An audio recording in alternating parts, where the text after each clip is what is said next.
The small town of Ferrough, Iowa only houses close to 9,000 permanent residents, but it's almost never quiet. The town thrives in the hustle and bustle of the tourism that its magnificently aged architecture draws.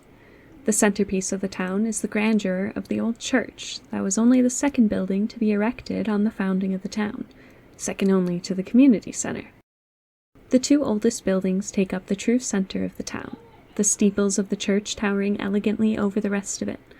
The rest of the buildings are regulated to a maximum of 2.5 stories. The center few blocks of the city around the church almost resemble a seeping extension of it. The building's ancient in a pristine, antique kind of way, all stone and old sturdy wood. They now function more as a shopping and tourism district than their initial residential and practical uses. Past the main thoroughfare, excluding the main street which ushers tourists to the centerpiece and out of the way of the more local residential areas, the true town begins. It tends to keep with the old look and feel of the main thoroughfare, but more approachable. The grandeur begins to be missing from the city design. Along the outskirts of the town, the disrepair begins to show through. After all, with only 9,000 people, some areas are bound to be a bit neglected. They're not fully abandoned, however. Often the larger buildings draw a variety of urban explorers who are either interested in the thrill of human abandonment and nature's reclamation of the area, or are drawn to the plethora of ghost stories that cling to it. It is an old, quaint town, and for the most part, it's normal. At least for those who aren't as aware as others may be.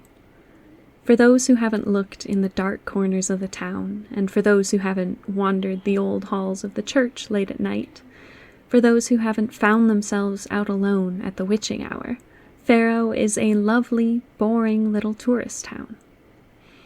As for those who have, well, they tend to have a more suspicious eye, tend to look over their shoulders more often, and make sure that they're indoors when the sun goes down.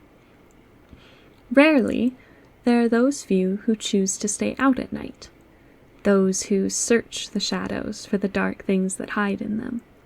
Some choose to, some are forced to, and some stumble into it by chance. But no matter the reason, they seem almost destined to do so. Destined to have eyes open to the supernatural, the unknown, and the things that are lurking just out of sight, waiting for an opportunity to pounce. Once you start to see into those dark corners, it turns into a tumbling free fall into the shadows, because, as they say, once you look into the void, it begins to look back, and it isn't always friendly. For those who do know these things, it's beginning to look like those strange and dark things are making their presence known in Ferrough. Things are beginning to encroach on the peaceful, sleepy little town, and more frequently these days, those dark things aren't content to remain in the shadows. And, well, someone has to do something about it.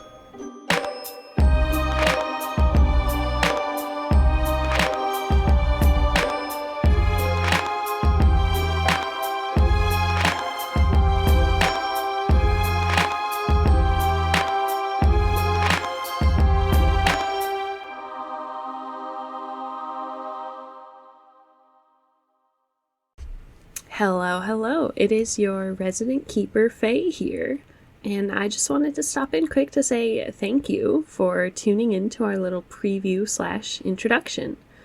I just have a few notes about the game before we officially get started. The first 2.5 sessions are going to be recaps, kind of like this one, just me narrating since we didn't actually start recording until our third mystery, but after that we'll get into the action properly. These first 3 episodes will be posted a week apart after this, and then after that we'll be releasing every other week. I also wanted to give a heads up about some general trigger warnings.